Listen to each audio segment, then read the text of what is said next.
Awesome. Great. So we are going to chat a little bit more today about our courses coming up in the Hudson Valley with Climate Farm School. So rough agenda for our time together today. We'll talk a little bit about the program and how it came to be and why. We'll talk about why the program is important from a climate perspective and what climate change is doing to impact our food system and farming systems. We'll talk about some of the solutions to this challenge and highlight in the process a lot of our amazing host farms that are really, truly innovative in the realm of agricultural production and ecosystem restoration. And then we will leave plenty of time to ask questions and, yeah, clarify any thoughts, comments, and ideas that you all have. So thanks again for being here. So quick intros for me. I'm Lainey Signer. I'm the founder and executive director of Climate Farm School. And I started this program, let's see, going on like 4 years ago now in the summer of 2021, when I was working in climate education for an online climate tech company and had been spending the past, I guess, 5 years before that learning about food systems and farming and integrations with climate change during my PhD at UC Berkeley. And one of the best ways for me to learn about what was really going on when it comes to growing food in a warming world was spending summers working on different farms across the West Coast and East Coast, where I'm from. And so learning and working and apprenticing on farms was really invaluable to me to have the farmer perspective and the kind of direct experience view of things that were happening on the land and in the soil. And I was seeking a way as I was finishing my PhD to make that kind of experience more accessible to more people who I food comes from, to farming communities and to a sort of climate positive few selves and really like thriving and reconnecting to land. Um, so those are all things I experienced, all things that motivated me to put together the program that became Climate Farm School. And I had a background as a middle school teacher before starting grad school. So I was really weaving together a lot of passions for teaching and farming and solving climate change in groups. So yeah, that's what brings me to this work. And I'll pass it over to Ryan to introduce himself a little bit more as well. Yeah, thank you, Lainey. Yeah, my name is Ryan Peterson, and I'm a programs director for Climate Farm School. I've been working on it with Lainey for 4 years now. This is our fourth season of courses. And my journey actually started in finance. So, like a lot of our participants, started in a different field, and was really interested in doing something that I felt was more meaningful to me, related to climate change or ecosystem restoration. And so I went to grad school out here in California, where I live now at UC Berkeley, the same place Lainey went. And it was during my time there, I was kind of exploring different things that I was introduced to the concept of regenerative agriculture, and it just totally blew my mind.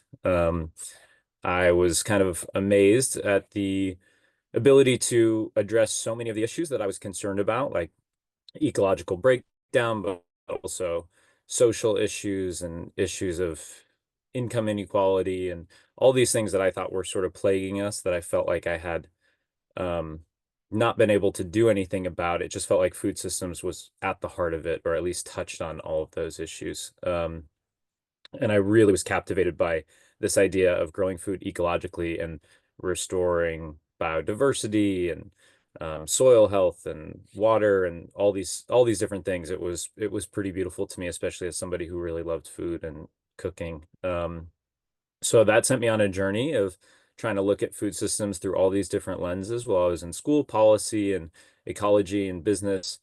Um, and then I spent some time on farms. And when I left Berkeley, I got the opportunity to become a cook at a restaurant out here called Chez Panisse that was sort of famous for um, starting the farm to table movement. that was a really incredible opportunity, and really got me in touch with my senses and sort of being around food in a much more intuitive way and a less intellectual way. And that also brought me to pretty incredible places working on a farm in Southern California and working with all these different cooks and meeting really cool cutting edge farmers. And it was through that work that I got introduced to Climate Farm School. So about 4.5 years ago, I helped cook a dinner that ended up being the pilot dinner or pilot graduation dinner for Elaine's first Climate Farm School course. And I was just totally blown away. I had gone through all these different classes and jobs to try to learn different aspects of the food system, and it felt like the participants were getting that education within 1 week of an on-farm experience that Lainey had put together. And they were having these transformative experiences. So I really wanted to be a part of it. And I always say, luckily, I found out that Lainey was pregnant and was going to need somebody to step in and help. And so I got to join Climate Farm School that way. And we've been working on it ever since. And it's definitely the best job I've ever had. And I can't recommend it enough for those of you who are interested in learning more about food systems or getting more in touch with nature or your own intuition around food, because having a week on a farm around other people who really care about this is pretty transformative, and I get to experience that now 8 times a year. So hopefully some of you will join us. I'll pass it back to you, Lainey. Awesome. Thanks, Ryan. Okay, so the What is Climate Farm School piece? This program, as we both kind of mentioned a little bit, evolved um, because of the desire to bring people onto farms for experiential learning. There's an online component to it, so it's a hybrid course. There's an online component and the on-farm week at our network of host farms. And the online piece is really just a series of 8 classes that you can access at any time, either before or after your farm stay. And it's kind of like your Climate Farm School online textbook and resource of topics that we cover and examples of this work happening in the world. It's a really useful, I think, tool to go back to and revisit things. And we also have some online programming, a Zoom session each week that the course is actively happening online to just help bring people together, prepare for the experience, and debrief about it afterwards. Um, so that's the basic structure. The online component is pretty low key and easy to integrate into work and life, and really, yeah, is just helping you make the most out of that time together with your group in person and with the farmers. Um, there is also, during the on-farm week, we spend a lot of time with farmers in the fields and learning directly from what they're doing, helping them out. We also have a kind of culinary and cooking element that Ryan has really brought to the program when he joined. And so participants will cook each evening with the resident chef educator that we have there for the week. So that'll be a really special experience for bringing the fruits of the farmers' labors into the table and into these really lovely group meal experiences that we are lucky to share together. Um, who is this for? So there are all different kinds of people that have found their way into our courses, which is another thing that brings me joy, is getting to spend time with so many wonderful and interesting people. There really is no like narrowed down definition or list of who can make the most out of this because we are all eaters and so many of us want to have experiences like this in groups and surrounding food and farming. So we've really seen a lot of different professionals come through. We are starting to use that diversity to focus some kind of parts of our curriculum into different sectors or industries. We tend to see a lot of people working in sustainability or climate broadly, and are seeing more and more folks in the healthcare space get interested in this work because of the sort of food as medicine movement. And we're designing some offerings that are more focused at the healthcare space right now, which just feels like an exciting opportunity to just mention in case any of you are in healthcare. Um, from our last cohorts towards the end of 2024, we've just put together this list of where folks were coming from. Maybe I'll just mention or call out that, yeah, entrepreneurship in food tech or CPG brands has been something we've seen a lot of as well. And we've had a couple alumni go on to create regenerative food brands and companies selling everything from chickpea pancakes to bone broth and pasta in the Hudson Valley area. So it's been, yeah, really delightful to support people on that journey. And I think that's also a really great opportunity if you're trying to create a brand or product in this space to have a network that includes and centers farmers and people who you can both learn from and ask questions to as you're developing something just feels really special and invaluable, especially because farmers are sometimes a more inaccessible group to get a hold of when you're trying to um, reach them from the outside world. So you often just have to show up. Yeah, and this just walks through a little bit of what a day can look like at Climate Farm School at any of our courses. We are usually up not as early as some of the farmers, but we'll be out in the fields in the morning, usually from about 8:30 to noon, doing any combination of these activities on the farm, sometimes with the veggie team, sometimes with the livestock or animal teams. Sometimes there's a forestry component or farmscape ecology in the case of the Hudson Valley, which we'll mention a little more about. And then we usually have lunch and a break after lunch to just kind of rest and integrate, do yoga, go for a walk, take a nap. And then discussions in the afternoon that will take us further into both participants' areas of interest. So we try to leave a little openness for people to bring up something they really want to dive deeper into, and then also um, our own kind of list of discussion topics and activities. And sometimes that involves guest speakers or local soil scientists. And then there's usually a break especially if you're not cooking or helping with dinner that night, to have go for a nice evening run or hang out and relax, start up a little happy hour, and then dinner and our daily debrief to wrap up the day. Okay, so I'll speak a little bit more briefly about the why that behind this whole curriculum, climate change, and yeah, and then I'll pass it back over to Ryan to talk about some of the work our host farms are doing.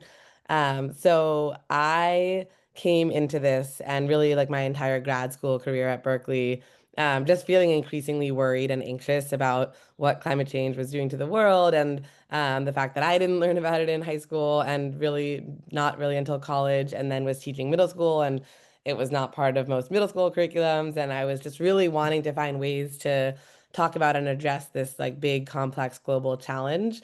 And when I spent my first summer working on a farm in Washington State, I felt almost like an immense wave of relief because I felt like I was surrounded by people that were both doing something about the problem and feeling really um, good about their capacity to feed their community and collaborate and be in touch about the changes that they were already experiencing in this small island food system. But they felt like they had collective action and community around talking about climate change. They hosted guest speakers and lectures, and there was a soil carbon workshop the first summer that I was farming up there. And it felt like people were both trying hard to understand together and like take action on this problem. And that was not something I had experienced in my community growing up. And even in my like circle of friends and families, it felt like something that a topic people didn't really want to talk about as much with me. Um, so that was huge for me. And so I've become a big proponent of finding community and taking collective action in the face of the climate crisis. I mean, I act best when I have hope and something to look forward to and something to do. So growing food in a way that restores soil health and feeds people at the same time just felt like a major win-win to me. And I became pretty obsessed. I went down a soil carbon rabbit hole and thought I wanted to become a soil scientist, but that turns out is really hard, and I did not have like a hard science background.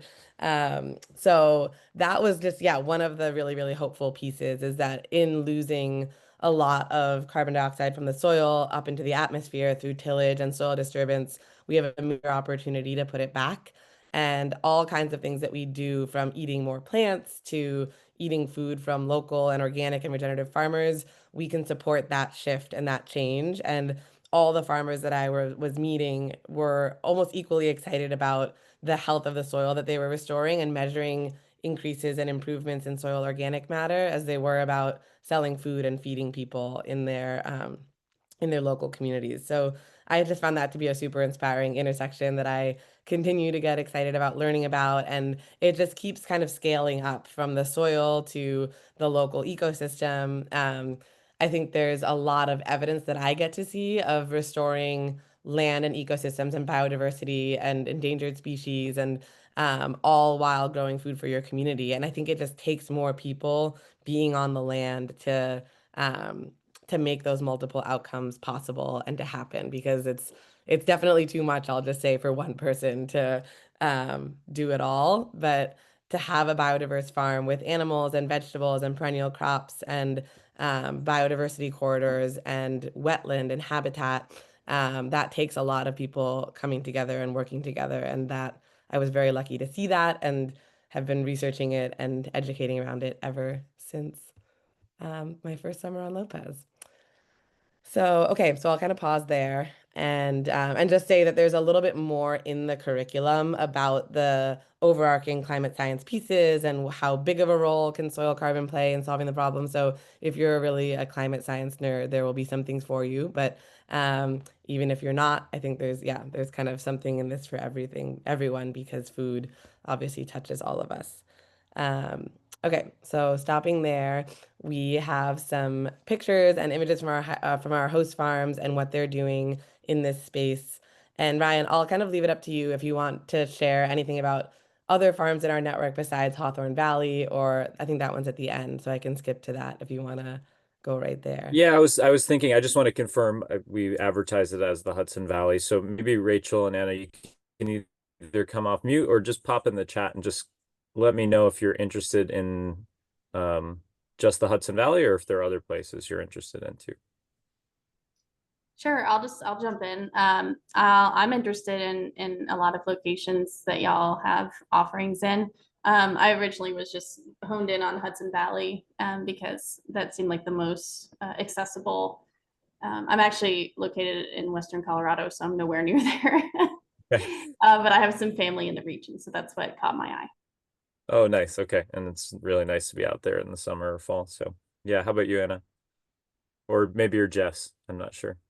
I'm I'm Anna. Does it say Jess? It says Anna plus Jess. Oh, that's funny. Good to know for the future. It's just me.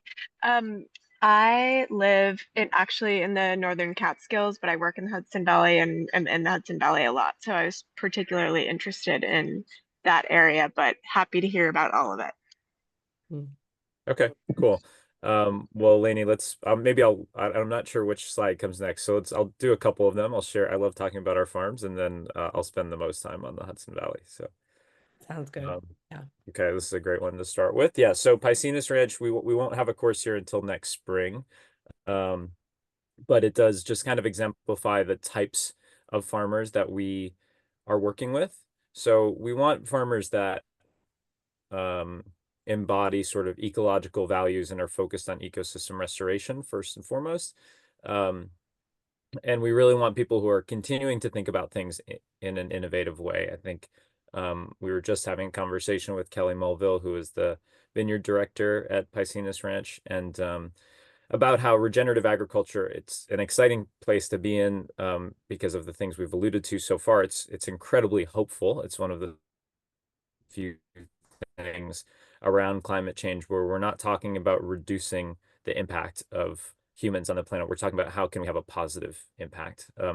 And so everybody we work with, I think, is thinking about regenerative agriculture as being this really early stage thing where there's a lot of room for creativity and innovation. And if you're getting interested in it now, you're still very much at the forefront, even though luckily there's a lot more conversation about it happening. But I feel like Piscinus Ranch, which is a couple hours south of San Francisco, really exemplifies this. You can see on the left, there's sheep grazing in a vineyard there. You can't quite see the vines yet. That's pretty early days. But their major innovation is that they've designed a vineyard that allows sheep to graze year round. So historically, there have been a lot of vineyards that do use sheep in the off season, but they can't use them during the growing season because they will eat the grapes. And there's a major opportunity loss there because depending on your climate, that usually means you're excluding the sheep during some of the best grass growing season. So when there's the most food and there's the most opportunity for those sheep to be cycling nutrients into the soil and feeding the vines. So they've designed this vineyard, which they grow the vines about 3 feet higher and grow them overhead instead of from side to side. And that simple innovation has incredible impacts on biodiversity and nutrient cycling, and greatly reduces the need for off-farm inputs. It also increases water holding capacity, which in California is massively important. So it's a really cool place. It's stunningly beautiful. We typically do courses in the spring because it looks nice and green like that. Gets a little hot and dry at other times of the year, which is important to see, but maybe not as fun to spend a week outside with farmers. Um, so anyway, that's one example, and they are influencing vineyards around the world. Kelly's design was actually implemented in places in Australia and New Zealand before he even got to try it out himself, because he was started working on vineyards that were already planted. But then about 10 years ago, he got the chance to create his own design, and people are copying it or replicating it in the best way. So I could talk about Piscinas for a long time, but I'll leave it there. It's just a nice example of the types of farms we like to work with. Awesome. Thanks, Ryan. Yeah. I'm not sure if you want to talk about Valley Malou or Spinokia or Green Valley. Um, let's just go let's go to the Hudson Valley, and then I'm happy if any of you are interested, then we can go back to our farm, and yeah, the farm that we work with in Ireland or in Italy, or I would probably leave it to Lainey to talk about Green Valley, because that's where she is right now. Hmm. Yeah, so Hawthorne Valley is the farm in the Hudson Valley. It's in Ghent, New York. It's close to Hudson, is the town on the river that it's closest to, and where you can get public transportation to. And it is a large dairy, mostly. It's a biodynamic dairy. I think they have a herd of approaching 100 cows. And then they also grow vegetables, and they manage a lot of land on neighboring properties, mostly for hay to feed the cows. I'm not sure if any of you are familiar with biodynamics, but part of this course is learning a bit about biodynamics, and we'll also have a guest speaker specifically for this course in the weeks ahead of time, who will give a presentation on what biodynamics are. But I am fascinated by biodynamic. It's a very holistic approach to farming. It can be seen as, I don't know if controversial is the right word, but maybe a little bit woo-woo is that what people would say, because it very much like integrates positioning of the planets and a celestial approach. That to me is actually super fascinating, and I think there is a lot there scientifically that maybe hasn't been researched or given credit for.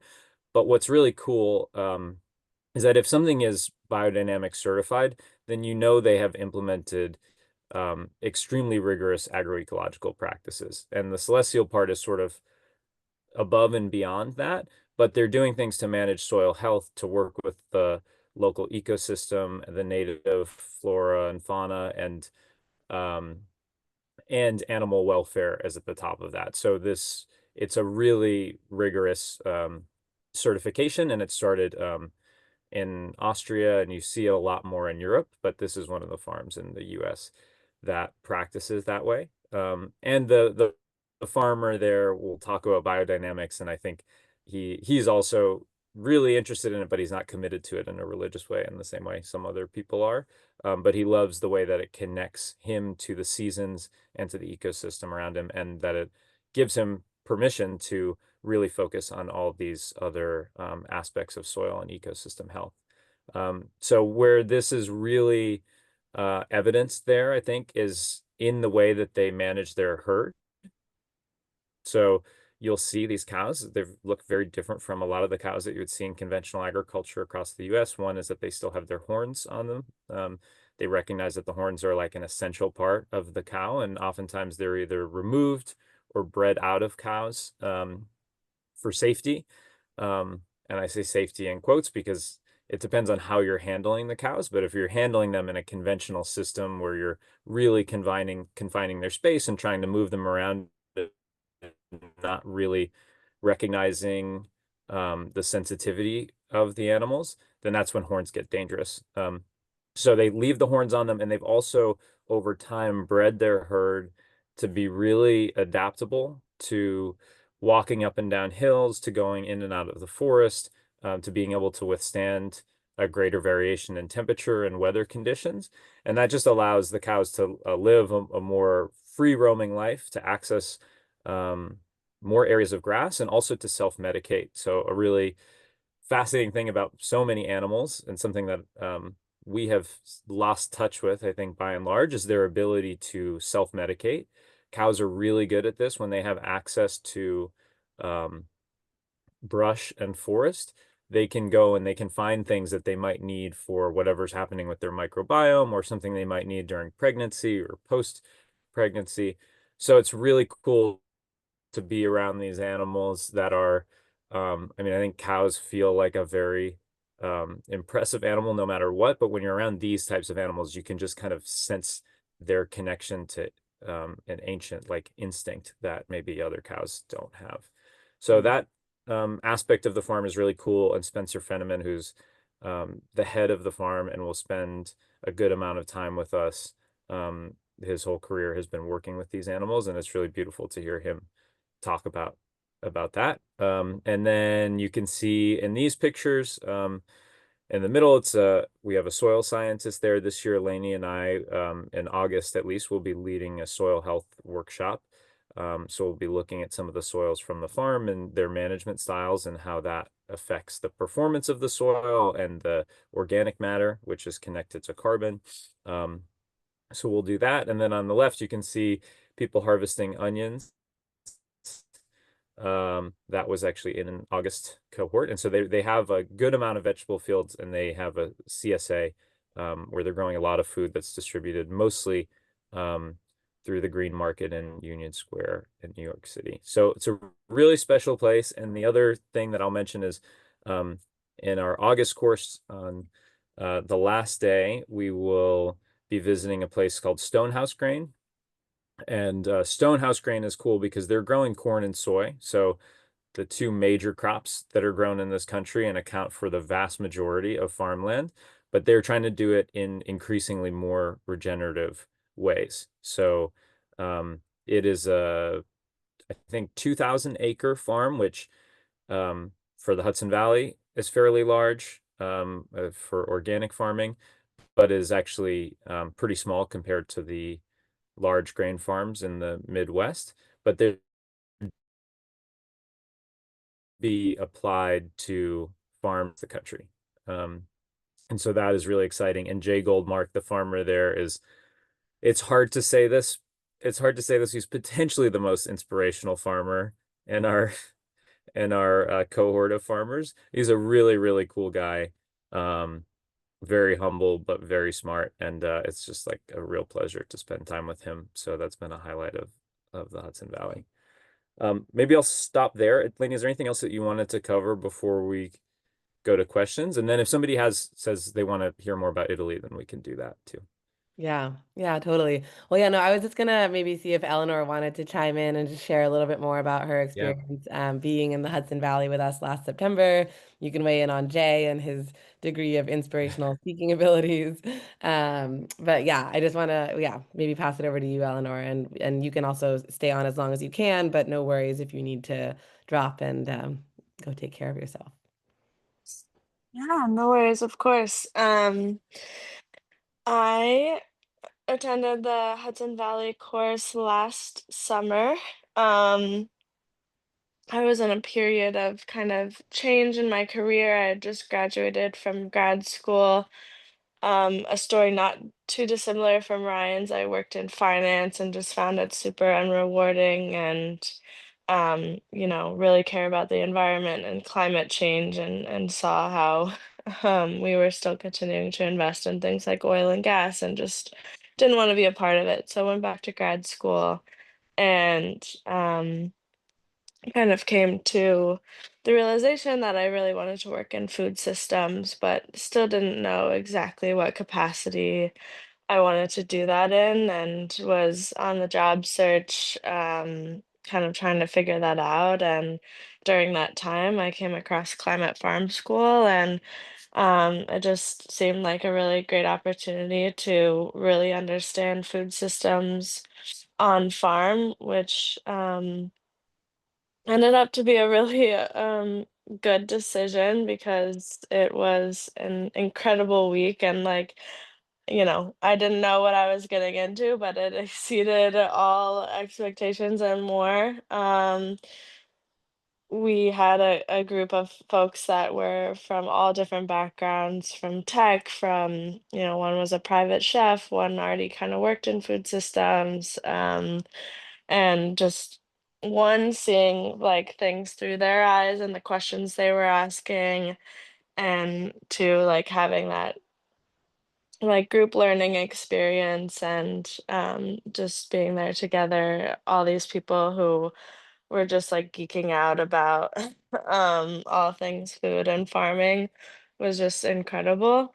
Um, and I think that week really made me realize that the impact, like for me, in my career, really helped steer me in a direction of like wanting to be closer to the farm, um, because I think that is really like talking to Jay about, he's very forthcoming about the struggles that farmers go through, like the economics of farming, um, and how their margins are so low, and just understanding like how much is asked of farmers, but like the few resources they actually have to make those changes.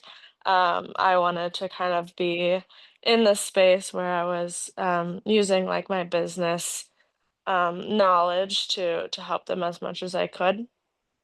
So I actually ended up after that getting a job working in regenerative agriculture, implementing projects for Unilever, working with the farmers um, in their supply chain to implement regenerative agriculture projects, and like being the in between Unilever, helping them with their like financial resources and doing what's realistic for the farmers. So really helped me this week, really helped me lead in that direction. And um I can't say enough good stuff about it. I'm sick, but I wanted to be here and just like brag about my experience. So yeah.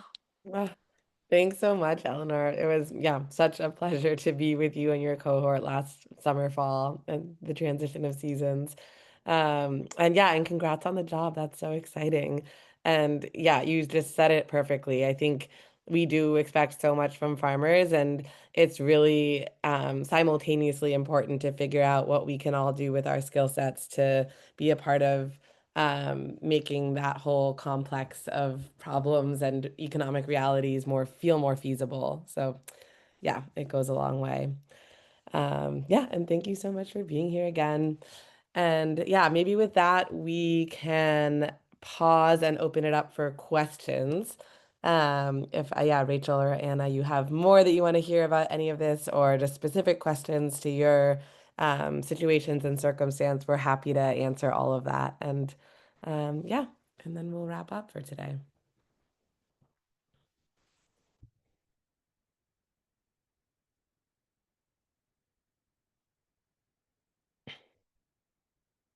Sorry, I was looking for my unmute button. I haven't used Zoom in a bit. That's I nice. That's usually a nice sign it of is a good way. nice, and I'm grateful to be saying that in some ways. But I due to some restructuring a couple months ago, I lost my position in Mm, regenerative ag, and I've worked in conservation for years. So I've been looking for ways to just make the most of the time that I have right now while I'm looking for the next opportunity. So cool. that's what brought me here, and yeah, figuring things out. But I mean, I actually came across Climate Farm School through um, farmpreneurs, Mm, Oh, and learned about it through that way. Only recently though, so there's still a lot for me to learn. mm. Oh, very cool. nice. Yeah, Well, farm. yeah, thanks for your interest and thanks for, yeah, joining us. Appreciate that. Mm. One thing I would say is that there's a great like network after you go through the cohort. Like um depending on where you're based, and just in general, like the people you meet, you'll always be connected with, I feel, and you can always reach out, and so it's a great like addition to a professional network as well. Mm. Yeah, Yeah, thank you for mentioning that, Eleanor. It is definitely one of the best parts that we've seen grow and grow. And it's been really rewarding to see that sort of organically happen. We're always looking for more ways to keep people connected, but it seems to happen a lot on its own. We've had people create businesses together, help each other find jobs, and also just be a support system on the journey. It sounds like you've already worked in the space a bit, Rachel, but I think one thing we really see with people is like a huge relief, like a big sigh of relief when they come to be around other people who are interested and concerned about the same things. And then to have that network as you kind of continue through your life is very cool. We're very blessed. It's very rare that we have to like turn somebody away unless one of our courses is full. That's the only time it really happens because it just attracts the best people, which has been a hidden part of my life. People often say when they get to be adults and they're working in the professional world that it's harder to make friends, but not in the Climate Farm School community. It's pretty sweet. Mm-hmm. Yeah, I heard that recently from a friend too, and I was like, man, just come to one of our weeks. We make Yeah. 10 new friends like a week for 8 weeks of the year. Uh, Yeah. It's the hidden agenda for Lainey and I to run Climate Farm School is just to keep making new friends for ourselves. totally. Yeah, and just yeah, the alumni network is yeah, I feel like I've been so happy that it self-organizes in the way that it does, and I think we're just now getting to a point where we can do a little bit more like specific alumni programming and continue to offer, online talks with farmers, and so it's just yeah, it's been really fun to keep those connections alive, and yeah, I really value having a professional network, whether it's from your undergrad or graduate program or something like this. It's really, yeah, it's like everything.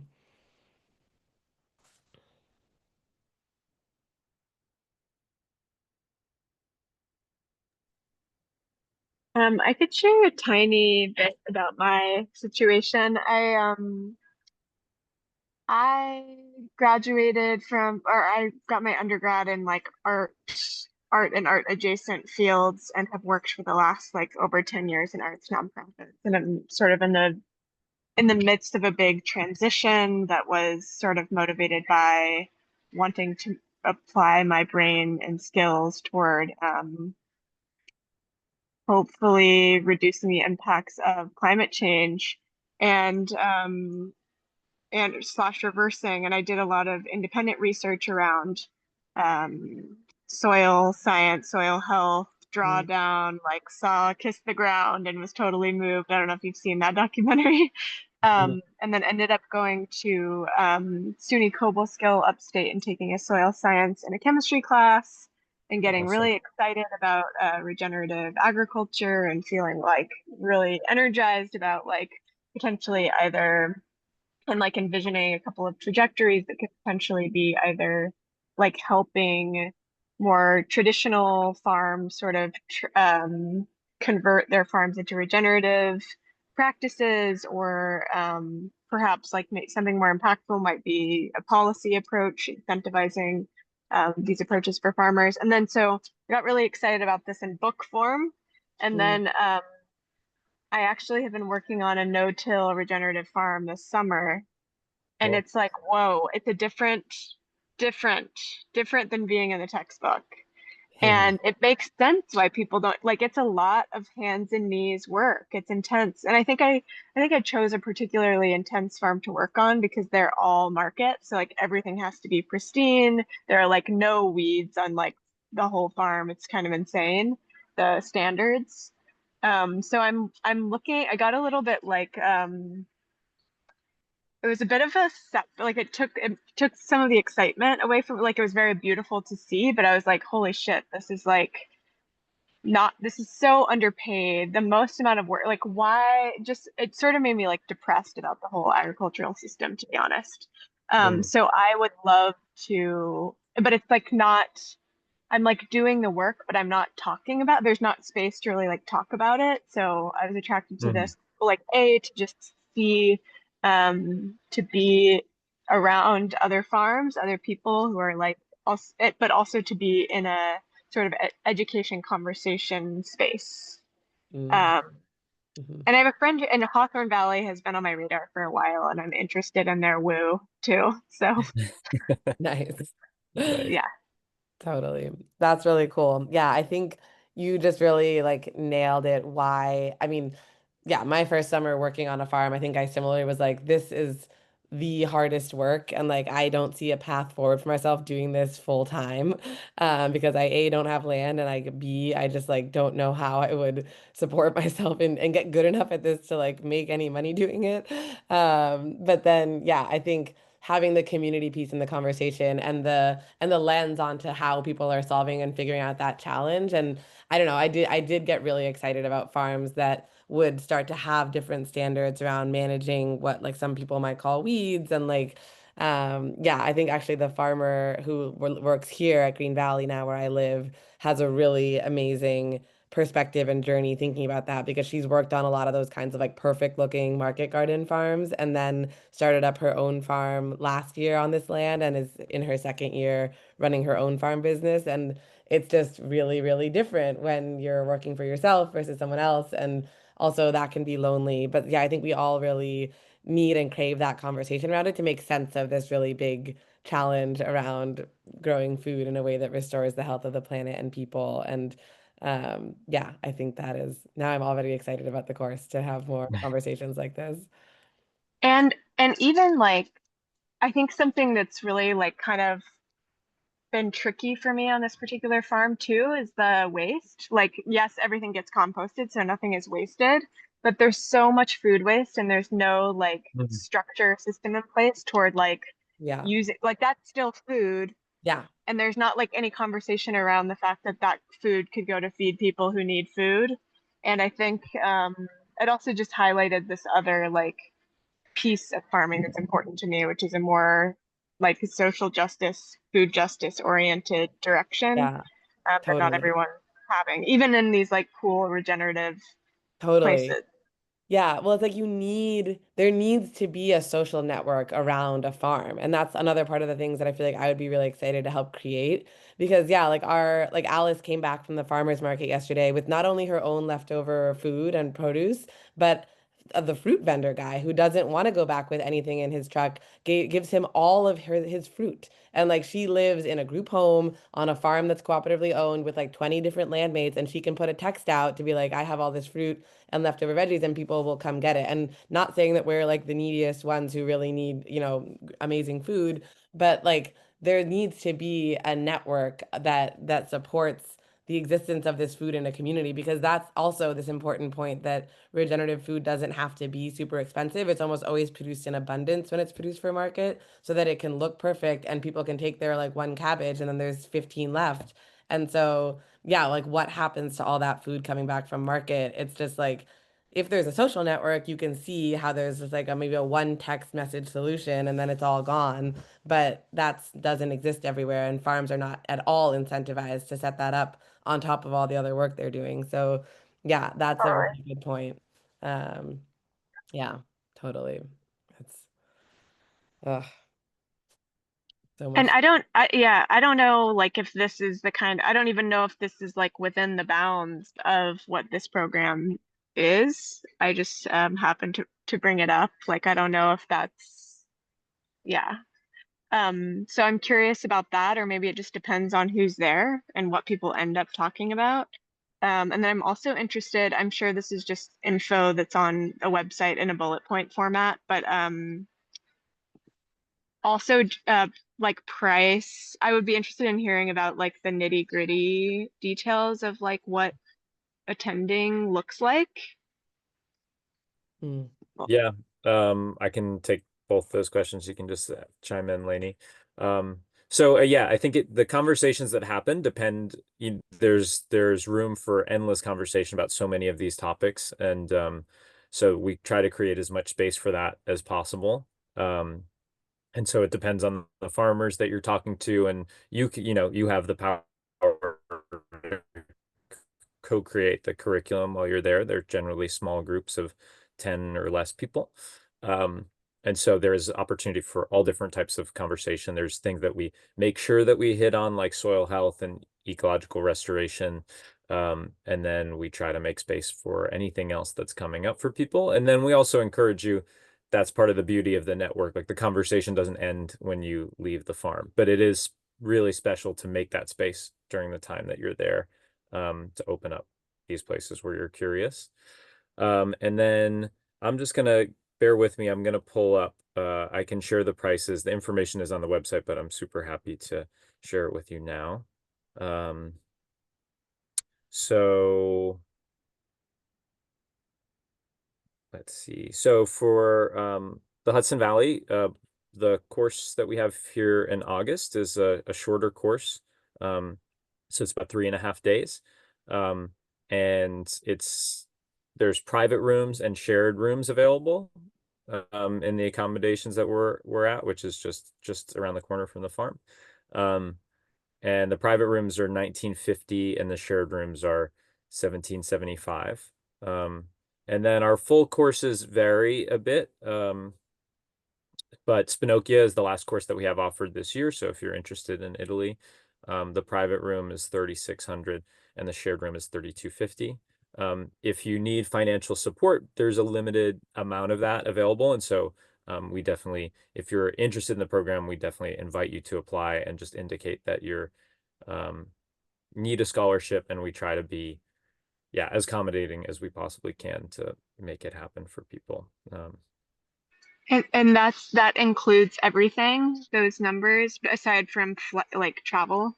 Aside from travel, yeah. So Eleni touched on it, but maybe this is worth sharing, especially if you're interested in this next August cohort at Hudson Valley. So we always have a chef with us. It's a little bit different in Italy, actually, but all of our other courses have a chef, and the participants cook with the chef each night.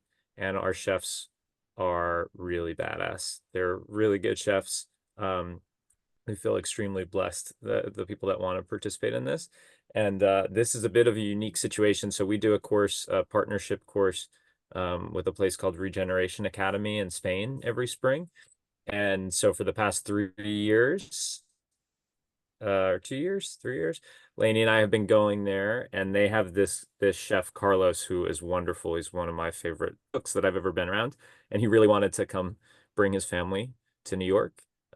So we invited him to come cook for this course. So Carlos is going to be at the course in the Hudson Valley, and he's just incredible. It'll be his first time in the US, but he's very familiar with the types of produce here. So yeah, so not only is food included, but it's really good. It's really good food. Yeah, so food, lodging, and everything we do during those 3.5 days is covered, but you just need to get there. Gotcha. Thank you.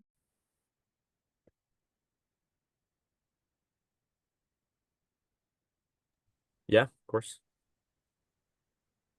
Yeah, so that seems like a very thorough answer to both questions. But yeah, I'm happy to take any more additional ones, and yeah, also happy to weigh in any more on the online curriculum or anything like that. But it's um the August one is coming right up, and I'm so excited to have Carlos with us. It'll be so special.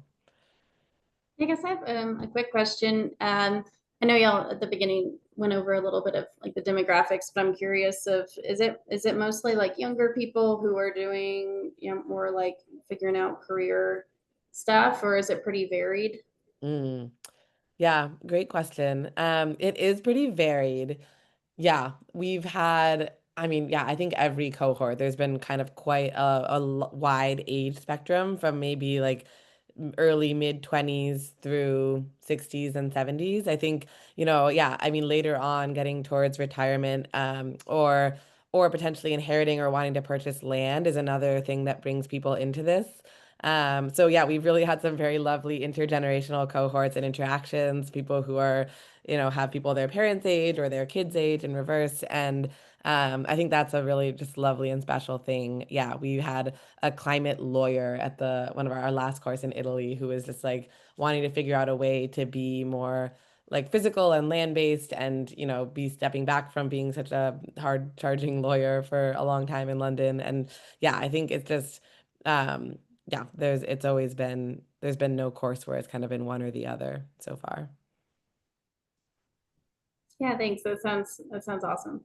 I know I have a good amount of friends that are in the retiree area, and I think that happens because I keep living in pretty rural places. Yeah, yeah, same. I know. I'm out here in the country and yeah, a lot of people are looking to get involved, pick up new hobbies, bake sourdough bread and yeah, it's it's a real thing. This is not related to the program, but so you and Ryan both went to UC Berkeley, is that right? And Yes. but you didn't meet there. No. We also went And to what were you, college in Boston for the same 4 years and didn't meet when we were, yeah, we've been in the same place at the same time, but only met wow. through Climate Farm School. And you said you got your PhD in Berkeley, you said? I Can, did. can I Yeah. ask what it was in? Yeah, it was in the Energy and Resources group. It's kind of a unique program at Berkeley, very interdisciplinary environmental grad program. And yeah, I came in thinking that maybe I was going to study like water and clean water supply because that was a big focus area for the program at the time. But then was like, nope, I want to study food systems and climate change education. And they were kindly very flexible and gracious with me. And so I did some additional research on urban agriculture in the United States and rural food system building and rural food communities. Kind of all in the context of climate change and yeah, climate education. And they were very, I don't know, flexible with me in my meandering path through grad school and a PhD. Cool. And Ryan, yours was business? Is that what you said? No. Oh, you're on mute. Lost my button.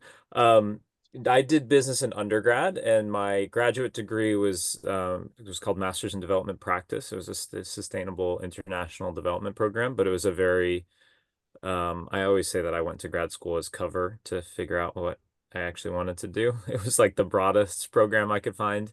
And then I really designed my own um, yeah, I designed my own degree to an extent. That was the nice thing about that program. It allowed a lot of flexibility.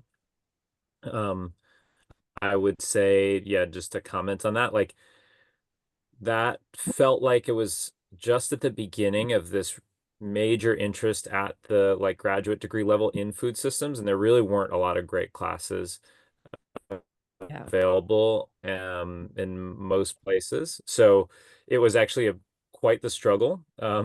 But it was a struggle that ended up benefiting me because I had to like reach out to a lot of specific teachers and just come up with projects to work on with them. But that is another funny, I mean, Lainey and I feel like could do like an hour-long show on our relationship and how we ended up meeting. It was like the universe tried many times.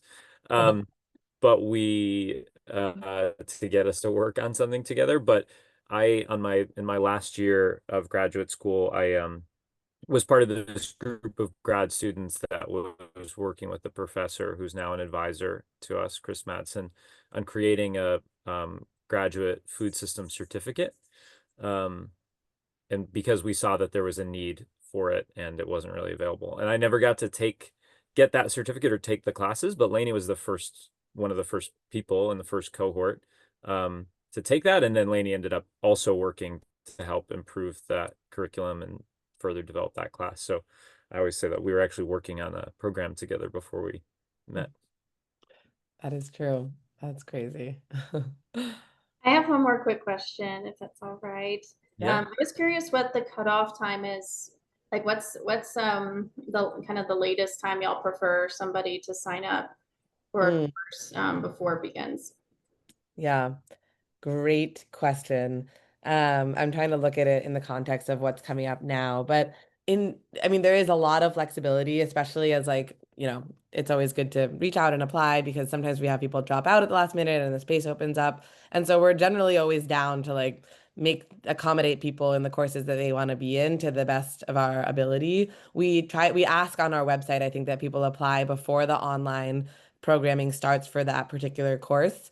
So for August, in the Hudson Valley, for example, we would open up online access to the course on Monday, July 28th, and hope that people have applied by then to be in that cohort. So we know numbers and we can start to communicate with Chef. I mean, there's always like lots of yeah, there can be dynamic things happening in those 2 weeks before our program starts. So ideally the 2 weeks before is the application cutoff and deadline. So Thank you. yeah, of course. Cool. Well, hopefully we have answered all of the questions that we can. We have just like about 2 more minutes. So yeah, I'm happy to stay on to do any last little ones or personal things. But yeah, I'll stop the recording here and thank you all so much. And thank you, Eleanor, very, very much for being here despite being mildly under the weather. It was awesome to share this time with you all, and we'll share the recording afterwards. Yeah, we still have spaces in the August and September Hudson Valley courses and October in Italy. I would love to see you both at a course, or let your friends know. And yeah, it will be a lovely thing to look forward to. And yeah, don't hesitate to reach out with any other questions. And thank you all so much. And thank you so much. I know y'all must have so much on your plate. So using the time today to talk to us, I really appreciate that. Yeah, it was a pleasure to chat with you guys. Our Okay. pleasure. Thank you. Thank you, Anna. Nice to meet you.